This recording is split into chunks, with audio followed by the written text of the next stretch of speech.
ಶ್ರೀಗಳ ಚರಣಗಳಿಗೆ ವಂದಿಸಿ ತಮ್ಮೆಲ್ಲರಿಗೂ ಶರಣಾರ್ಥಿಗಳು. ಇವತ್ತಿನ ವಿಷಯ ಪ್ರಾಣಾಯಾಮ ಕುರಿತು. ನಾವು ಮೊದಲು ಯೋಗ ಪ್ರಕಾರಗಳನ್ನು ವರ್ಗೀಕರಣ ನೋಡಿದ್ವಿ. ಅದಾದಮೇಲೆ ಶಿವಯೋಗವನ್ನು ಅಧ್ಯಯನ ಮಾಡಿದ್ವಿ. ಅದಾದಮೇಲೆ ಈಗ ರಾಜಯೋಗ ಅಥವಾ ಪತಂಜಲಿ ಯೋಗದೊಳಗೆ ಅಥವಾ ಅಷ್ಟಾಂಗ ಮಾರ್ಗದೊಳಗೆ 8 ಅಂಗಗಳನ್ನು ನೋಡ್ಕೊತ ಬಂದ್ವಿ. ಅದರೊಳಗೆ ಪ್ರಾಣಾಯಾಮ ಒಂದು ಕಡೆ ಬಂತು. ಯಮ, ನಿಯಮ, ಆಸನ, ಪ್ರಾಣಾಯಾಮ, ಪ್ರತ್ಯಾಹಾರ, ಧಾರಣ, ಧ್ಯಾನ, ಸಮಾಧಿ.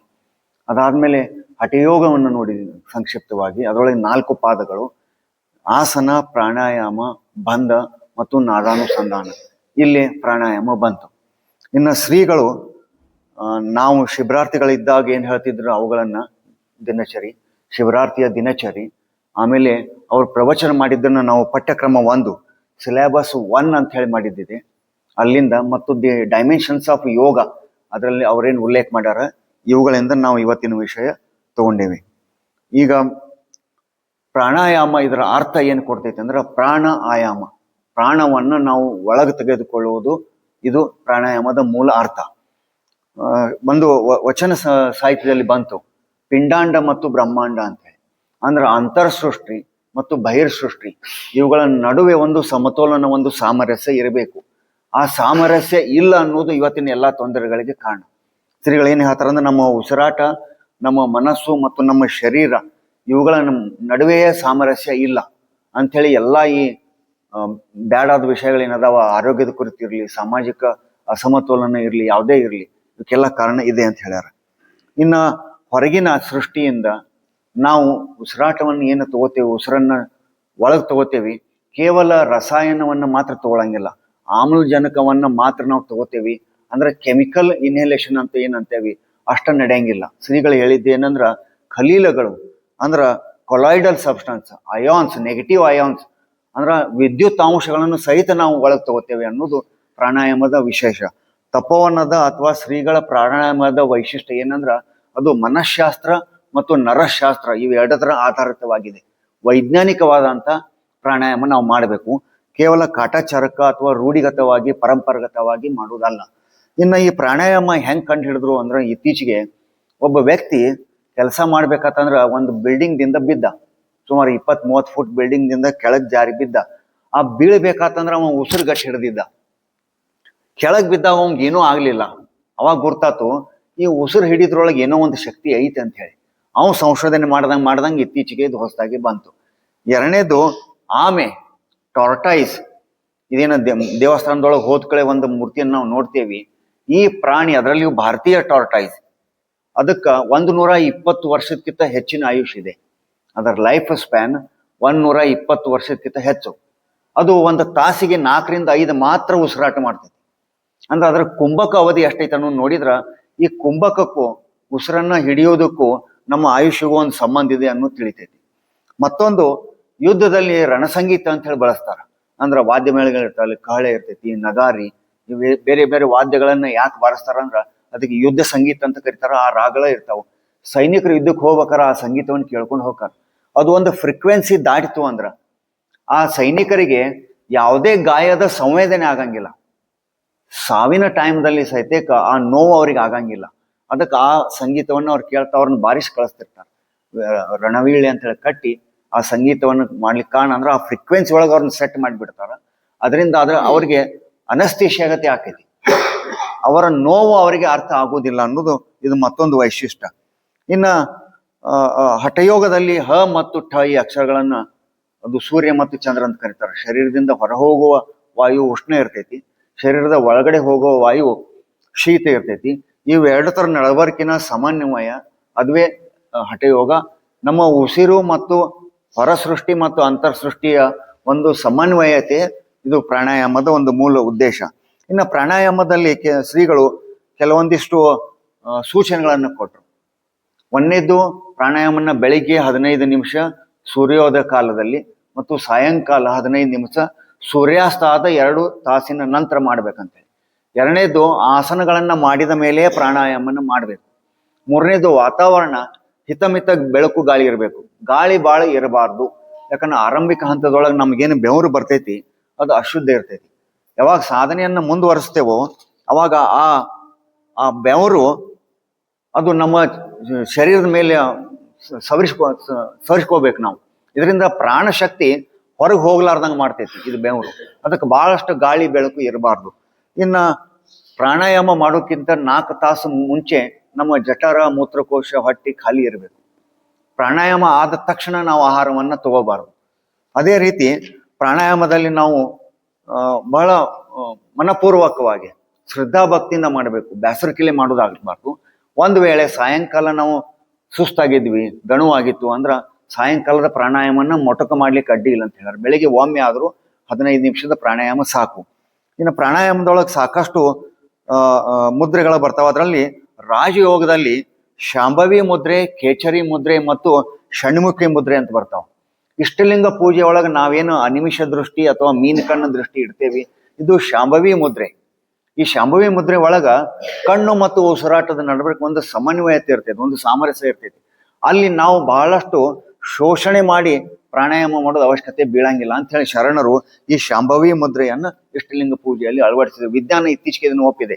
ಇದನ್ನ ನಾವು ಶಿವಯೋಗದೊಳಗೆ ನೋಡಿದ್ವಿ. ಇನ್ನ ಪ್ರಾಣಾಯಾಮದಲ್ಲಿ ಘಟಕಗಳು 3, ಬಹಳ ಮಹತ್ವದ ಘಟಕಗಳು 3.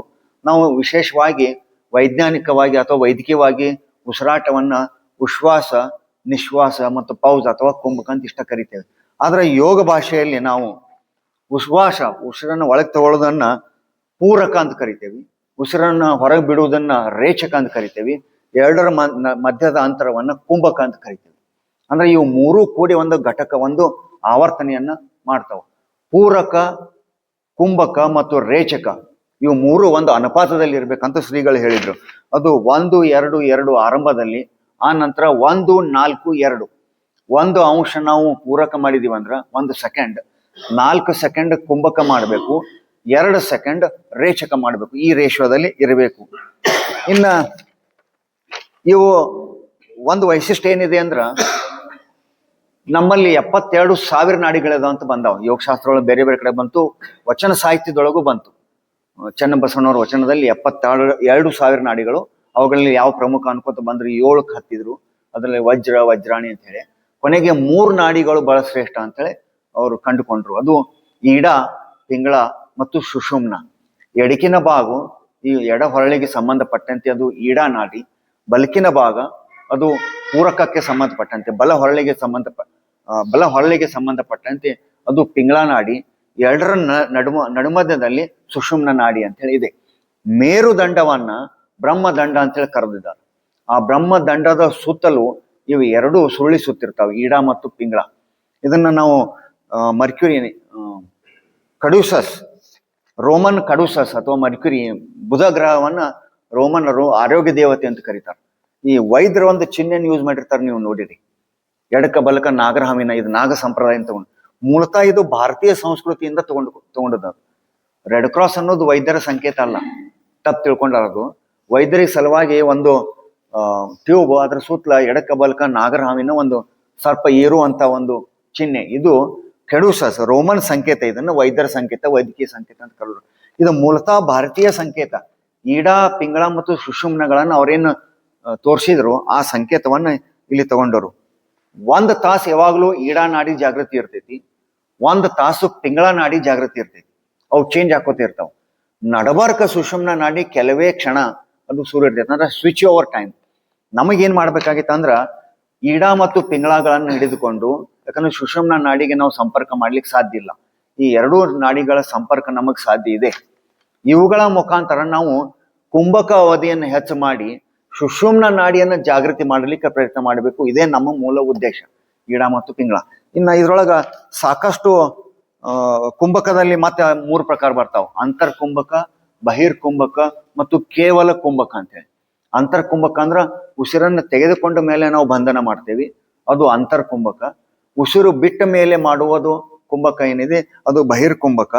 ಕೇವಲ ಕುಂಭಕ ಅಂದ್ರೆ ಉಸಿರು ಬಿಡಂಗನೂ ಇಲ್ಲ, ತಗೊಳಂಗೂ ಇಲ್ಲ, ಸರ್ವೇ ಸಾಮಾನ್ಯವಾಗಿ ಬಂಧನ ಮಾಡುವಂತಹದ್ದು, ಉಸಿರು ಬಂಧನ ಮಾಡುವಂತಹದ್ದು, ಇದು ಕೇವಲ ಕುಂಭಕ.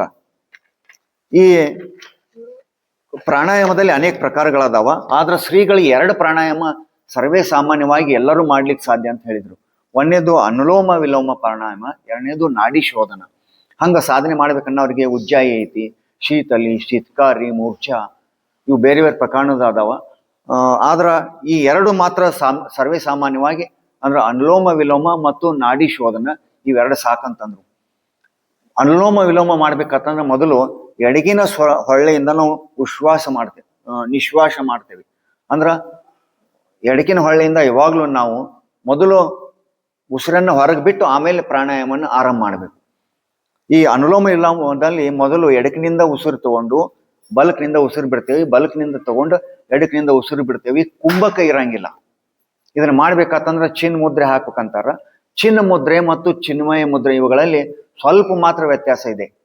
ತುದಿಯಲ್ಲಿ ಎರಡು ಬೆರಳುಗಳ ತುದಿಯಲ್ಲಿ ನಾವು ಇಟ್ಟಿವಿ ಅಂತಂದ್ರೆ ಈ ಸಂಪರ್ಕಕ್ಕೆ ಅದು ಚಿನ್ನ ಮುದ್ರೆ. ಸ್ವಲ್ಪ ಕೆಳಗೆ ತಗೊಂಬಂದು ಸ್ಪರ್ಶ ಅಂದ್ರ ಸರ್ಫೇಸ್ ಕಾಂಟ್ಯಾಕ್ಟ್ ಇತ್ತಂದ್ರ ಅದು ಚಿನ್ಮಯ ಮುದ್ರೆ. Point contact and surface contact ಈ ರೀತಿ ಮುದ್ರೆಯನ್ನ ಹಾಕಿ ಪ್ರಾಣಾಯಾಮ ಮಾಡಬೇಕು. ಮತ್ತು ಬಲಕಿನ ಕೈಯನ್ನ ಬೇರೆ ಬೇರೆ ಮುದ್ರೆಗಳನ್ನ ಹೇಳ್ತಾರೆ. ಪ್ರಾಣ ಮುದ್ರೆ ಇದೆ, ವಿಷ್ಣು ಮುದ್ರೆ ಇದೆ. ಆ ಮುದ್ರೆಯಲ್ಲಿ ಈ ಮುದ್ರೆಯ ಮುಖಾಂತರ ನಾವು ಬಲಕಿನ ಹೊಳ್ಳಿ ಎಡಕಿನ ಹೊಳ್ಳಿಯನ್ನ ಬಂದು ಮತ್ತು ಓಪನ್ ಮಾಡ್ಲಿಕ್ಕೆ ಬಳಸಬೇಕು. ಇವೆಲ್ಲ ಪ್ರಾಣಾಯಾಮದಲ್ಲಿ ಬಂದು. ಕುಂಭಕ ಇರ್ಲಿಲ್ಲ ಅಂದ್ರ ಅದು ಅನುಲೋಮ ವಿಲೋಮ ಪ್ರಾಣಾಯಾಮ. ಕುಂಭಕದ ಜೊತೆಗೆ ನಾವು ಇದನ್ನ ಮಾಡಿದೀವಿ ಅಂದ್ರೆ ಅದು ನಾಡಿ ಶೋಧನ. ನಾಡಿ ಶೋಧನ ಇದರ ಅರ್ಥನ ಕೊಡ್ತೈತಿ. ನಮ್ಮ ಎಲ್ಲಾ ನಾಡಿಗಳನ್ನ ಶುದ್ಧೀಕರಣ ಮಾಡುವಂತ ಪ್ರಾಣಾಯಾಮ ಇದು ನಾಡಿ ಶೋಧನ ಪ್ರಾಣಾಯಾಮ. ಇನ್ನು ಇವುಗಳಲ್ಲಿ ನಾವು ಮಾಡ್ಬೇಕಂತಂದ್ರ ಆಸನಗಳು ಬಹಳ ಮುಖ್ಯ. ಅದರಲ್ಲಿ ಸಿದ್ಧಾಸನ, ಅದರ ಪುರುಷರ ಸಿದ್ಧಾಸನ ಮತ್ತು ಯೋನಿ ಸಿದ್ಧಾಸನ ಹೆಣ್ಮಕ್ಳಿಗೆ.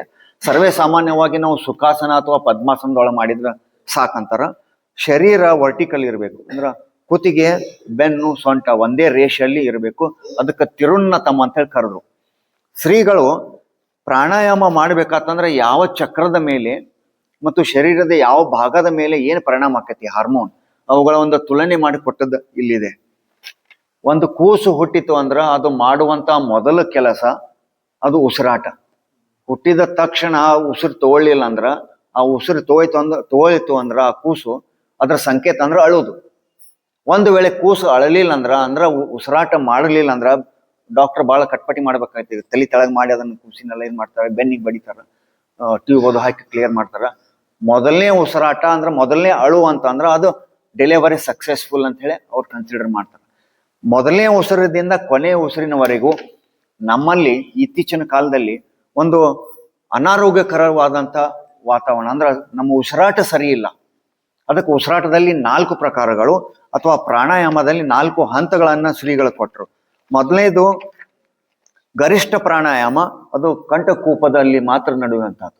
ಎರಡನೇದು ಮಧ್ಯಮ ಶ್ವಾಸಕೋಶಗಳವರೆಗೂ ನಡೆಯುವಂಥದ್ದು. ಮೂರನೇದು ವಪೆ ಡಯಾಫ್ರೈಮ್ ಏನಂತೇವಿ, ಅದು ಕನಿಷ್ಠ ಪ್ರಾಣಾಯಾಮ. ಕೊನೆಯದು ಯೋಗಿಕ ಪ್ರಾಣಾಯಾಮ. ನಾವು ಇವತ್ತಿಗೂ ಯೋಗಿಕ ಪ್ರಾಣಾಯಾಮನ ಮಾಡ್ತಾ ಇಲ್ಲ. ಅಂದ್ರ ಶ್ವಾಸೋಶ್ವಾಸ ಅಂದ್ರೆ ಬರೀ ಆಮ್ಲಜನಕವನ್ನ ತಗೊಳ್ಳೋದು ಅಷ್ಟೇ ಅಲ್ಲ, ನಮ್ಮ ಶ್ವಾಸೋಶ್ವಾಸ ಅದು ಎಕ್ಸ್ಚೇಂಜ್ ಏನು ಆಗ್ಬೇಕು ಸರಿಯಾಗಿ ಆಗ್ತಾ ಇಲ್ಲ. ಅಂದ್ರೆ ಖಲೀಲಗಳು ಅಯಾನ್ಸ್ ಅವು ಸರಿಯಾಗಿ ನಮ್ಮಲ್ಲಿ ಎಕ್ಸ್ಚೇಂಜ್ ಆಗ್ತಾ ಇಲ್ಲ ಅಂಥೇಳಿ ಅಶುದ್ಧತೆ ಶರೀರದಲ್ಲಿ ಒಳಗಡೆ ಉಳಿತಾ ಇದೆ. ಇದನ್ನ ನಾವು ಹೋಗ್ಲಾಡಿಸುವ ಸಲುವಾಗಿ 2 ಈಡಾ ಮತ್ತು ಪಿಂಗಳ ನಾಡಿಗಳನ್ನ ನಿಯಂತ್ರಣ ಮಾಡಿ ಆ ಮುಖಾಂತರ ಸುಷುಮ್ನೆಯನ್ನ ಜಾಗೃತಿ ಮಾಡಿ ಅಲ್ಲಿಂದ ನಾವು ಈ ಅಷ್ಟು ಚಕ್ರಗಳು 5 ಚಕ್ರಗಳು ಕುತ್ತಿಗೆ ಹಿಡ್ಕೊಂಡು ಮೂಲಾಧಾರದವರೆಗಿನ 5 ಚಕ್ರಗಳು ಅಂದ್ರೆ ಮೂಲಾಧಾರ, ಸ್ವಾಧಿಷ್ಠಾನ, ಮಣಿಪೂರಕ, ಅನಾಹತ ಮತ್ತು ವಿಶುದ್ಧಿ ಇವು ಅಷ್ಟು ಜಾಗೃತಿ ಆಗ್ತವೆ. ಕೇವಲ 2 ಚಕ್ರಗಳು ಮಾತ್ರ ಶಿರದಲ್ಲಿ ಇವೆ.